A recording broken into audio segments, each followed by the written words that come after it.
This is the Hub on Hollywood. I'm James. I'm Jamie.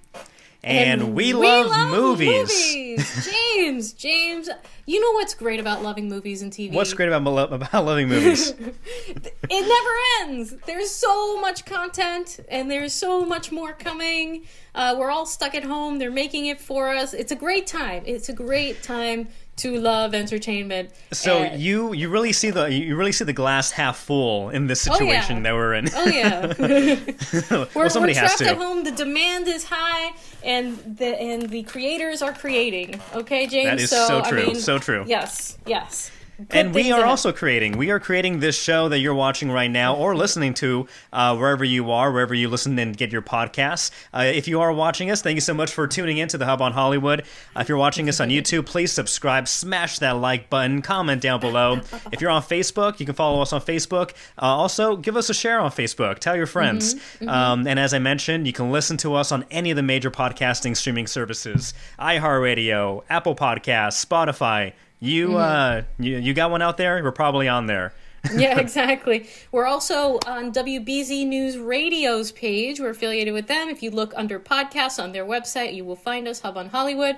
We're on the Twitters. We're on the Facebooks. We're on the Instas. We don't have a TikTok yet, but, we're a little old for that, I think. I will not give China my information or data. I've been warned by the governments. I don't know. Okay. All right. Well... we don't have to warn you about the great show that we have today. Boom! Look at that! Look at that switch. So good. On today's show, we're talking about WandaVision. Episode 7 came out. This pretty much, I think, gives the biggest information dump of what's going on.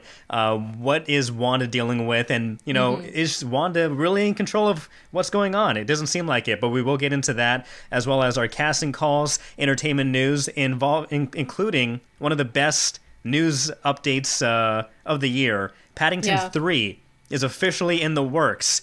One of the best movies that, it shouldn't be that good. I'm not sure if you've seen Paddington, but if you haven't, see it now because it's amazing. Number 3 coming out. And also, love was in the air on Valentine's Day. It's still up in the air.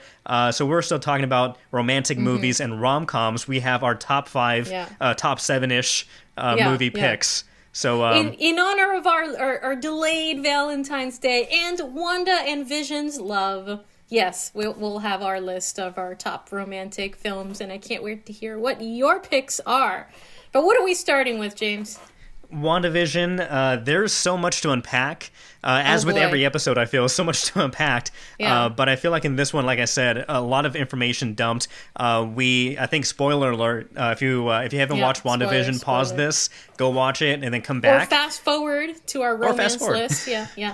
But whatever you do, come back. And but in this episode, we find out who appears to be the main villain, revealing themselves, none other than Agnes. Agnes, she pulls the curtain away and shows that she has a lot more to say and to do in this show and in this world. Wanda, so she has of course, been surprised. up until now playing the neighbor, and many of us have speculated whether or not she is, a victim like everyone else in this town under the control of Scarlet Witch, under the control of Wanda, and it appears to be the opposite. It appears she is a witch herself, a magical being. You didn't think you were the only magical girl in town, she says, who has been pulling the strings of many of the mysteries that we have been wondering about, including Pietro, which we'll get into.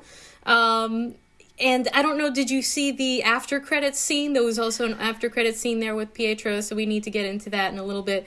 But James, let's do a blow by blow here. Let's do starting with the beginning of episode 7. We are now in the 2010s, and we've got the Modern Family theme, and I love it. I love it. It's really Elizabeth good. Olsen nails it.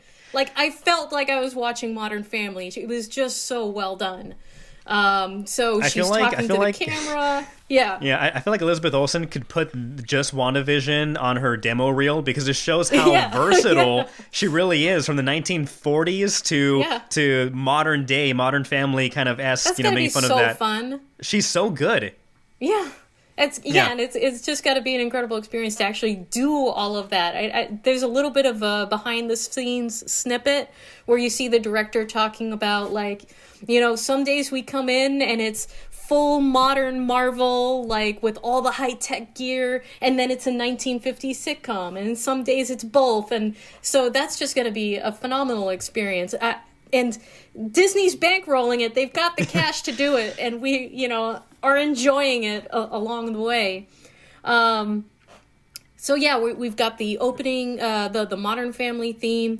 You've got the kids who are still 10 years old. They haven't aged themselves up. I hope they stay at this age because I'm really digging it. But the one boy, I forget if it's Billy or Tommy, he's kind of psychic, is trying to tell his mom, like, it's very noisy in my head. I don't like it. It hurts, because he's starting to hear other people's thoughts. Though the one voice that he doesn't hear, or where it's very cloudy, is when he's with Agnes. Agnes, because she's a magical being who is blocking her thoughts. Yes. And that is that should have been a warning for anybody who was watching it. Like, what's going on with Agnes? Why can't he hear her thoughts? But so things are going haywire. Things start going haywire. Scarlet Witch is depressed. She's like, so doesn't everyone just accidentally expand their fake reality and, swallow people up and do all of this nonsense? So, I mean, it feels like she feels guilty about it to some extent. And trying to justify it, I think. Trying to justify it, but she's losing control a little bit here. She feels hopeless. She feels like everything is meaningless, which she says directly to the kids, and the kids are like, what the heck is going on? I love the fourth wall break. Yeah. Like, you weren't supposed to say that. You weren't supposed to talk. Yeah. No, but that was great, too. Mm-hmm. That was funny. And then we see, we go back outside of Westview, and then we find Monica Rambeau, Randy... Randall Parker? Yeah, Jimmy Park? Woo. Yeah, he plays the character Jimmy Woo. Yeah, and so we see what they're doing outside, and we see the sword agents that are planning to go back and infiltrate somehow, get their army in there. But then we see Jimmy Woo, we see Monica Rambeau and her connections trying to go back into the hexagon? What do we call it? Yeah, the hex. The hex. My son calls it the bubble. The bubble. I mean, it looks like a bubble. It's a pretty bubble-ish.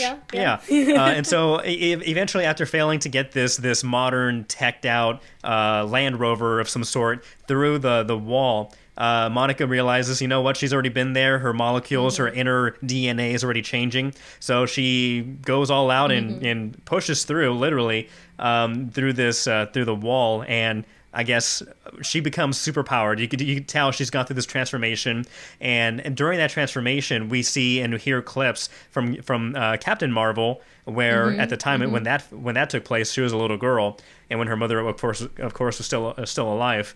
But yeah, so Monica Rambeau, she has superpowers now. I'm not sure she knows exactly how to use them, but I'm sure she will eventually. And but that leads to this confrontation with Wanda, and Agnes. She ends up having to show her cards because Monica has, or feels like is, breaking through to Wanda, trying to get her to not be the villain, even though Wanda says, what if I already am?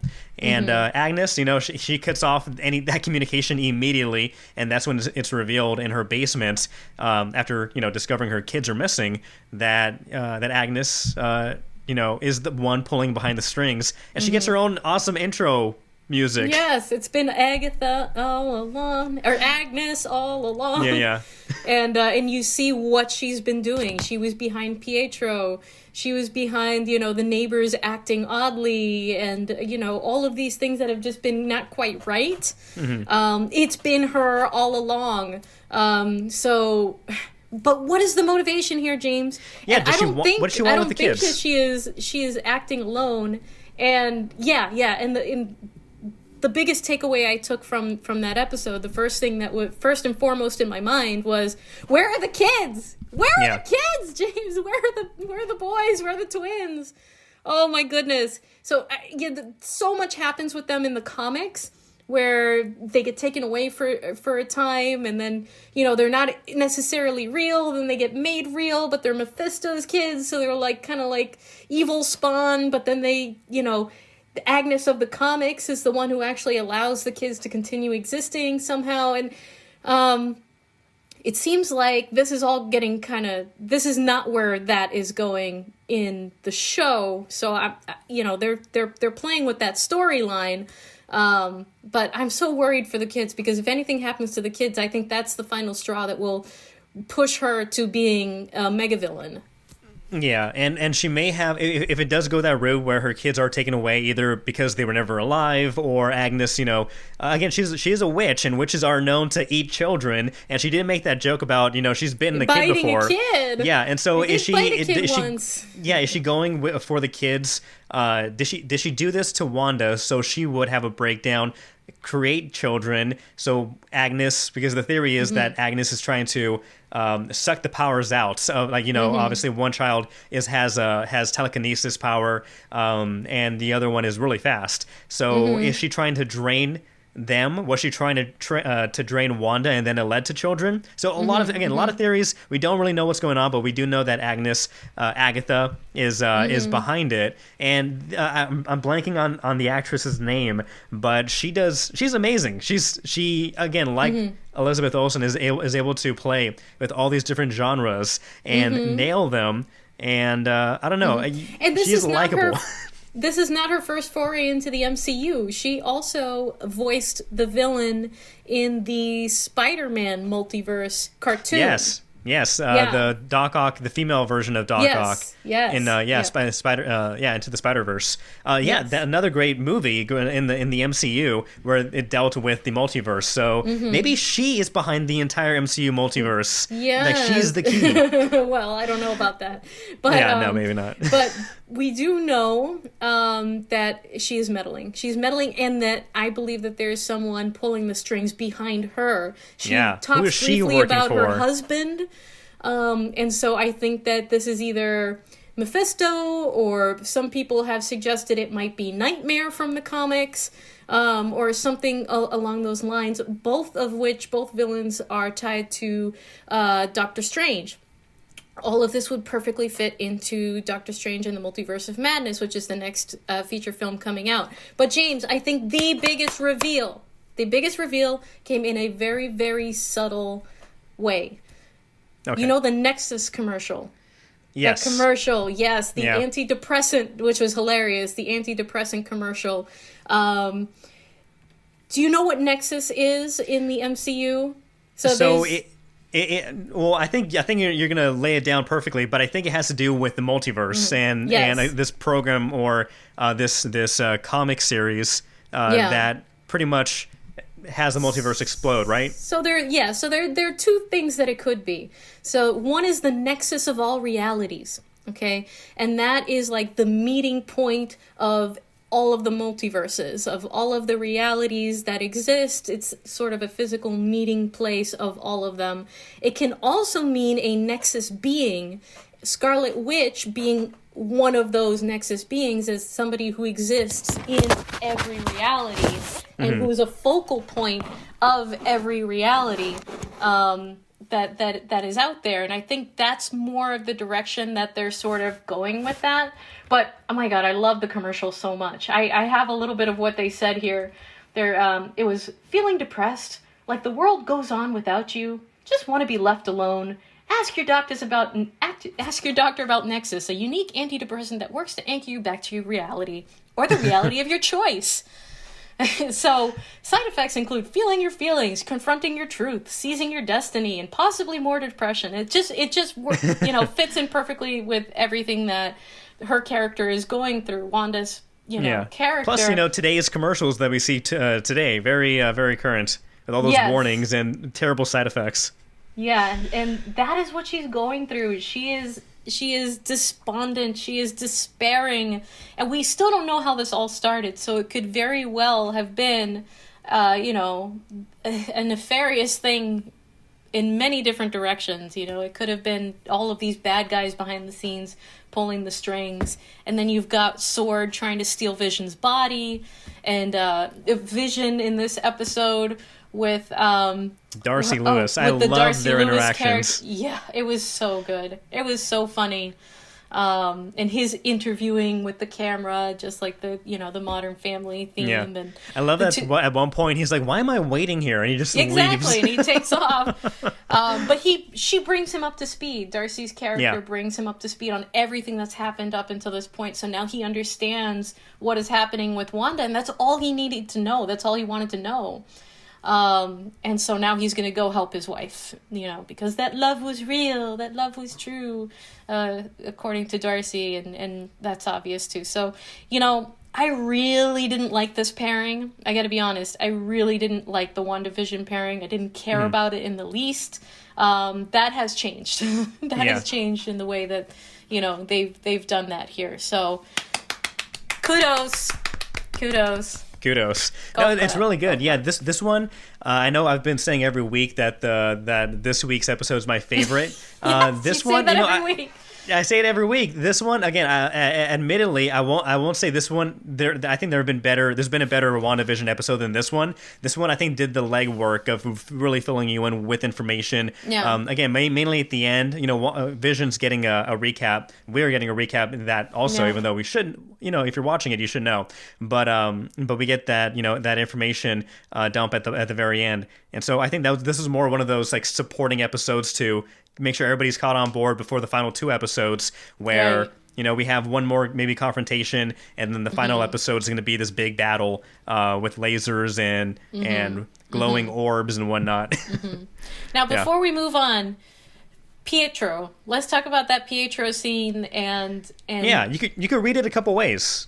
Yeah. So before we thought, okay, maybe he is a multiverse version of her brother, but now it's making it seem like he's just somebody working with Agatha, with Agnes behind the scenes, because so you've got Monica Rambeau who's snooping around Agnes's house, opens up the basement door, and then Pietro comes up behind her. Snooper's gonna snoop, and then you see that the purple haze over Monica Rambeau's eyes, like she's being put under a spell, under Agnes's spell.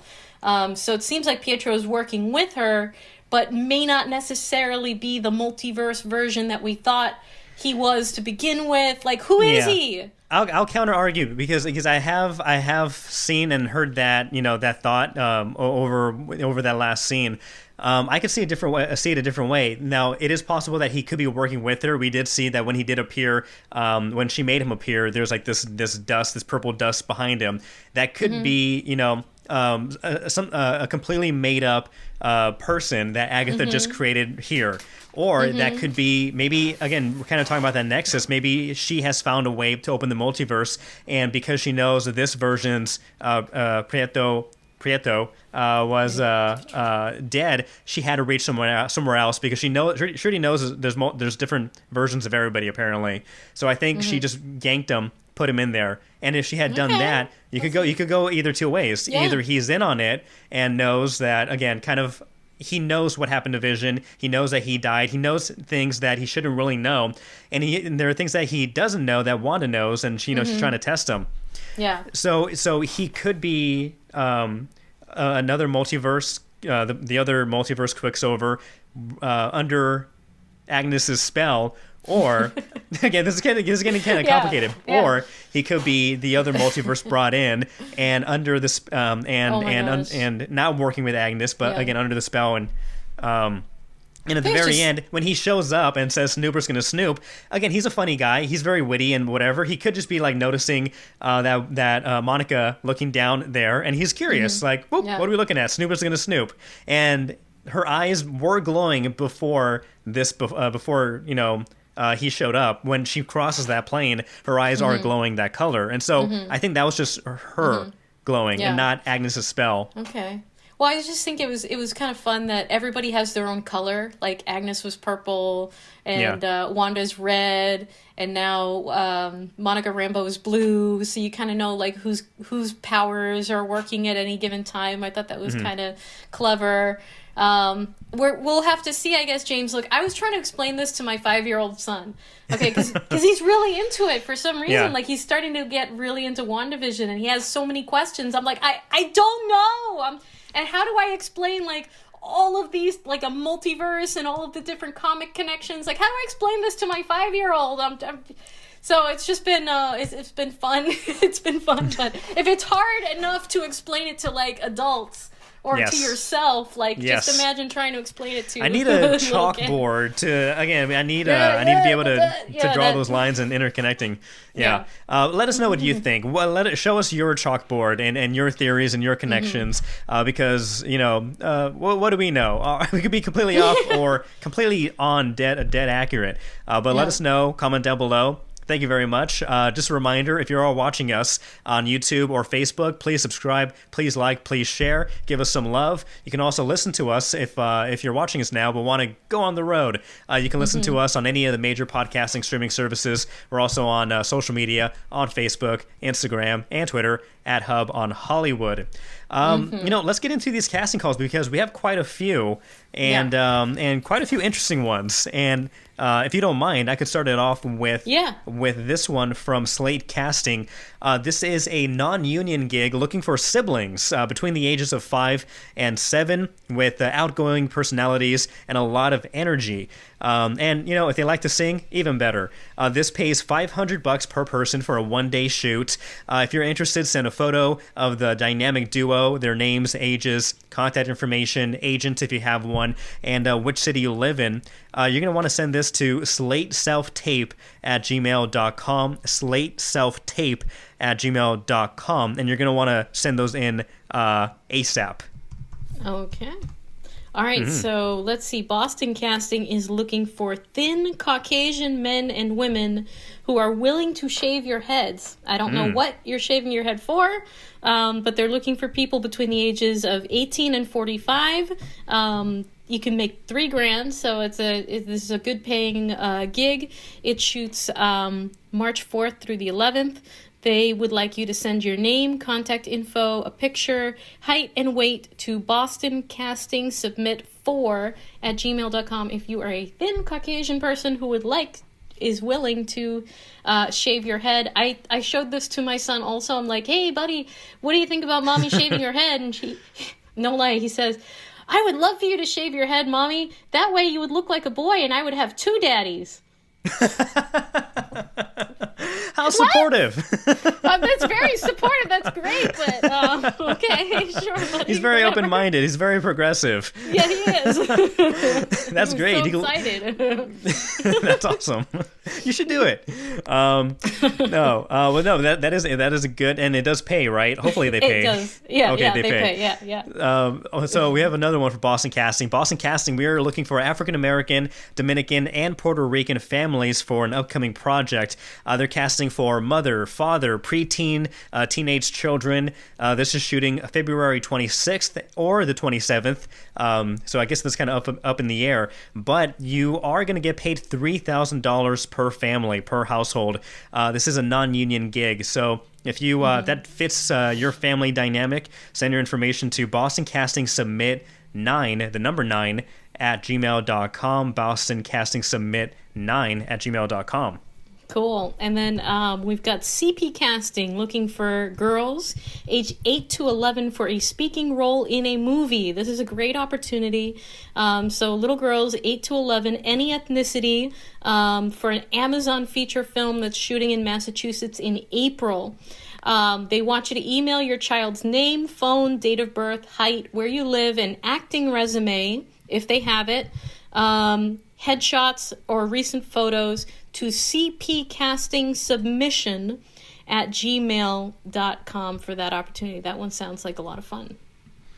All right, and lastly, for me, we have Boston Casting looking for identical twins over 18 years old, 18 plus. This is for a commercial shooting on March 31st. And April 2nd. So March 31st and April 2nd, in the Boston area.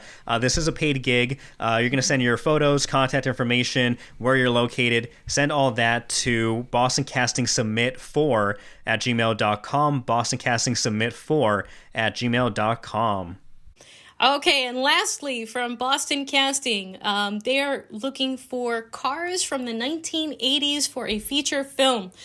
We had one gentleman who we had done an interview on WRKO with a good friend of ours. And we spoke to a gentleman who had a 1980s car who was looking for representation. So this is a good opportunity for him and anyone else who has a great 1980s car.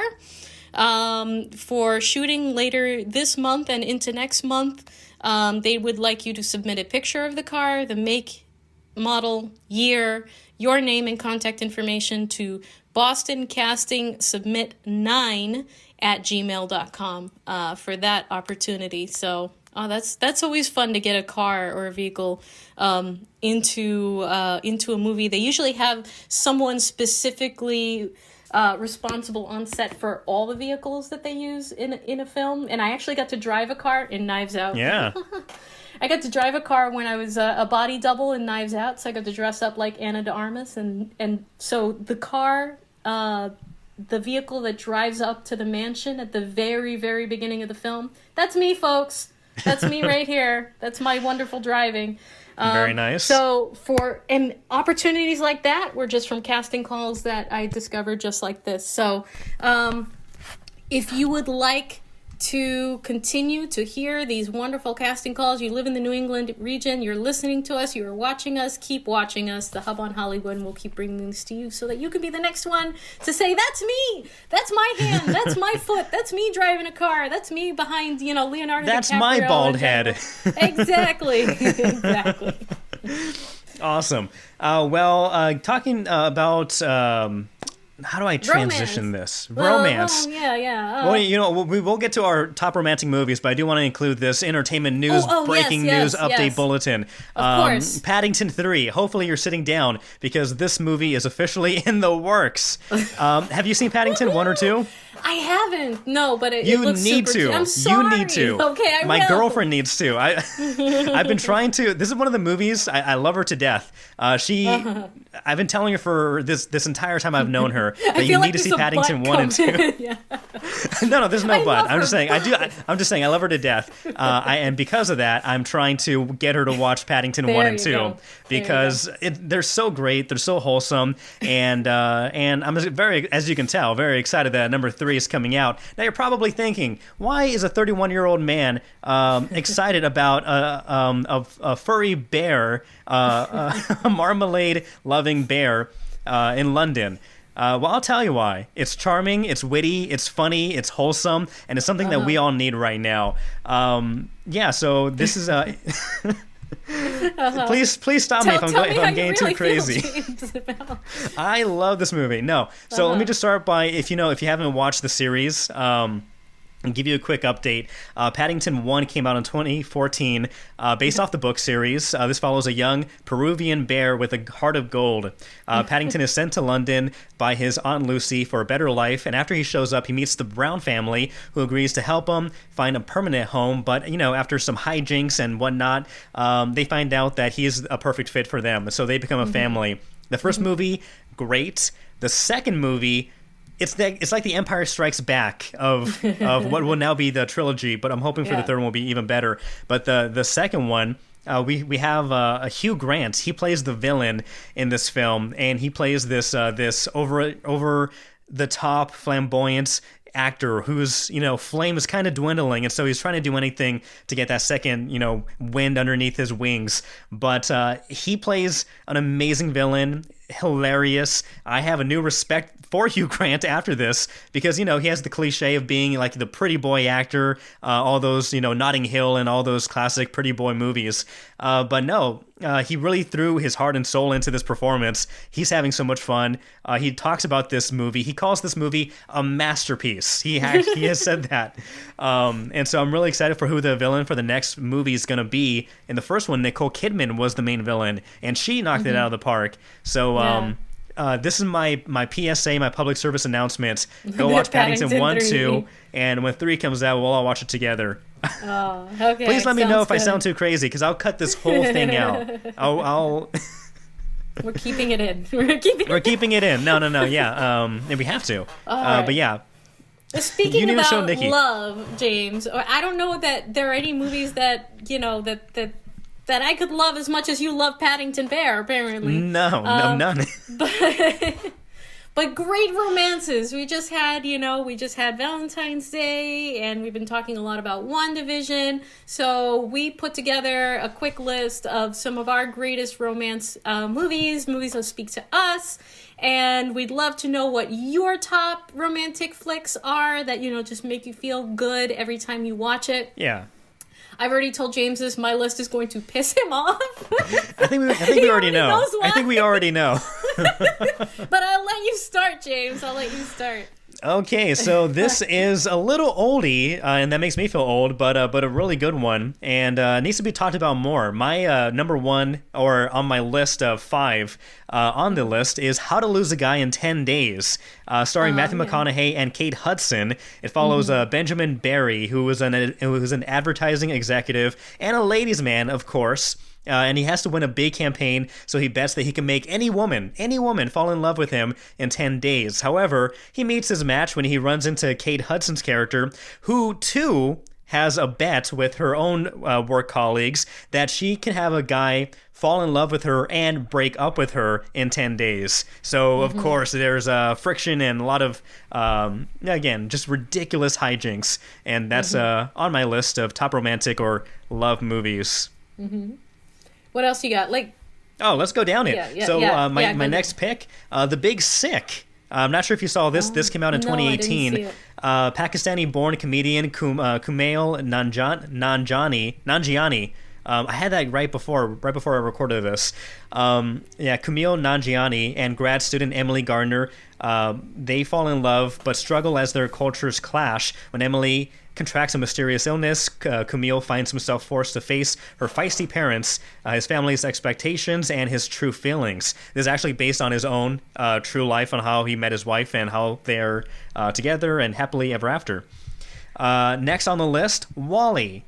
Have you seen Wally? Wally. Yeah. It's so good. So that's on the list. That's a great one. That's a great pick. Yeah, that's a great one. Yeah, in case you haven't seen it, in the distant future, a small waste-collecting robot inadvertently embarks on a space journey that will ultimately decide the fate of mankind and the fate of his love. I loved it because the robots are way more human and adorable and in love than any of the humans who are now just hooked to their Eva's screens. Adorable. She's so cute. Wally, how can you not love him? Eva. All right, so before I list my top favorite romantic romance movie, my honorable mention is House Sitter. Con artist Gwen, starred by Goldie Hawn, moves in with Newton, Steve Martin, or rather his empty house, without his knowledge, and it begins this. I keep saying hijinks in this episode. I owe somebody a beer, but Thesaurus.com. Let's see what else. I know, seriously. But Steve Martin, Goldie Hawn in this movie, I believe in the 80s. Really funny, so go check that out, House Sitter. But my top favorite romance rom-com, or if you will, The Princess Bride. Oh, you stole mine. You stole one of mine. One of mine. It's on my list. Well, I'm surprised that you don't have more, but I'm glad we have The Princess Bride. That's my list. Great. Okay, yeah, well, obviously, yes. Princess Bride is one of the greatest films of all time. True love. No, you can't beat True Love, James. You just the greatest can't. love story of all time. Absolutely. True love brings us together forever. Exactly. Anyway, so yes, Princess Bride is on my list. A few things that are on my list. Why don't I start with my honorable mentions? My honorable mentions are Friends with Benefits, starring Justin Timberlake and, oh my gosh, I forgot her name. Mila Kunis. Yes, Mila Kunis. And Justin Timberlake, it's hot, it's sweet, it's cute, and and so much fun. Love that one. Crazy Rich Asians. He did. He always does, James. It's JT, okay? It's gonna be me. Yeah, it's gonna be you, JT. That's right. All right. Justin Timberlake. Crazy Rich Asians, also on my honorable mention list, just because it's a very sweet I did write that down. romance. I did write that down. Fantastic. Love it. So much fun watching it every single time. But some of my greatest romance films, James, are atypical. They're not the typical romance.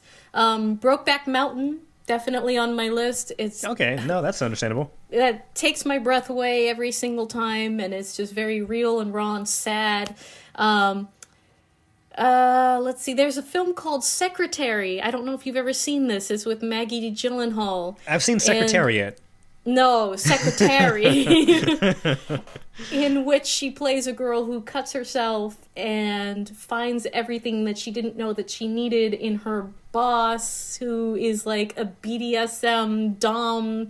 It's like, it's kind of weird, but also awesome. Like, it also left an impression on me. So I'm not going to go too much into it. Go see Secretary. That one I recommend. Love and Basketball. Is there no truer love story than Love and Basketball? But my number one, James, my very number one, and this is going to piss you the heck off, love story, romance movie, is The Last Freaking Jedi. It is Rey and Kylo Ren / Ben Solo, and let me tell you why. because I need to bring them into We're gonna put on the seatbelts. We're gonna everybody, because I have to bring them up in every single episode, every single podcast that I do. No, but for real, like I was just reading today that Ryan Johnson, in directing that film, does better than any other male director is the female gaze and kind of the female experience through a film.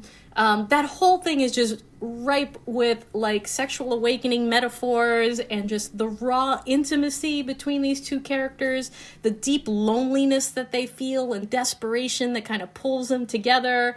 And, you know, they're like opposite sides of the same coin. And it inspired me like nothing else.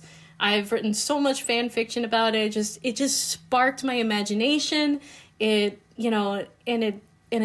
has a very, very special place in my heart. And nothing has been able to come close. Nothing's been able to come close. I know you don't feel that way. Too bad. Anyways, okay, look, I will be positive. I will be positive. I will be positive.